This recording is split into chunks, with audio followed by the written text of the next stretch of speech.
بسم اللہ الرحمن الرحیم۔ السلام علیکم۔ علم ریاضی اور حساب میں فرضی ہنسا ایک کس قدر اہمیت کا مالک ہے، اور یہ ہنسا فرضی نہ ہوتا تو کام کا حساب حل ہونا نہ صرف مشکل بلکہ ناممکن ہوتا۔ فرضی ہنسا کی ایجاد مولاعلی کائنات فخر امامت حضرت امام علیہ علیہ السلام ہی کی ہے، جنہوں نے دور جدید کے ریاضی دانوں کے لیے حساب کے مشکل مسائل حل کر دیا۔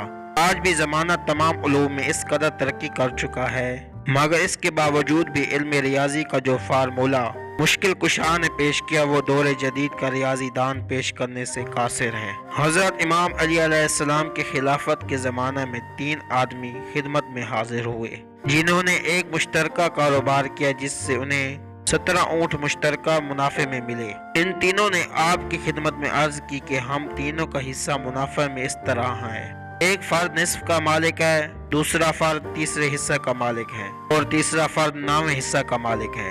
ہم تینوں چاہتے ہیں کہ 17 اونٹ اس طرح تقسیم کیے جائیں کہ اونٹوں کو کاٹنا نہ پڑے اور نہ ہی انہیں فروخت کرنا پڑے، اس انداز سے تقسیم ہو کہ ہر ایک کو اس کا حصہ اونٹوں کی شکل میں مل جائے۔ آپ نے تمام واقعہ سننے کے بعد فرمایا کہ ان اونٹوں کو ایک قطار میں کھڑا کر دو، اور اپنے غلام قمبر سے فرمایا ان 17 اونٹوں میں ایک اونٹ اپنا ملا دو۔ اس طرح کل اونٹ کی تعداد 18 ہو گئی۔ اس کے بعد آپ نے پہلے فرد سے کہا تم نصف کے حقدار ہو، ان 18 اونٹوں میں سے نصف نکال لو۔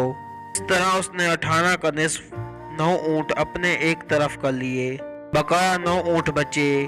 آپ نے تیسرے حصہ دار کے مالک سے کہا کہ تم اپنا تیسرا حصہ یعنی 6 اونٹ لے لو، کیونکہ 18 کا تیسرا حصہ 6 اونٹ بنتے ہیں۔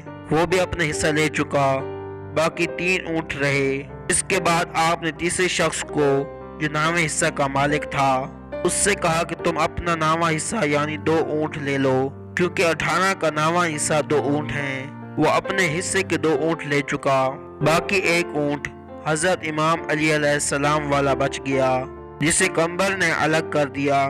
یہ فیصلہ سنتے ہی تینوں افراد ہنسی خوشی اپنے گھر کو روانہ ہوئے، اور تمام دربار والے یہ فیصلہ سن کر حیران رہ گئے۔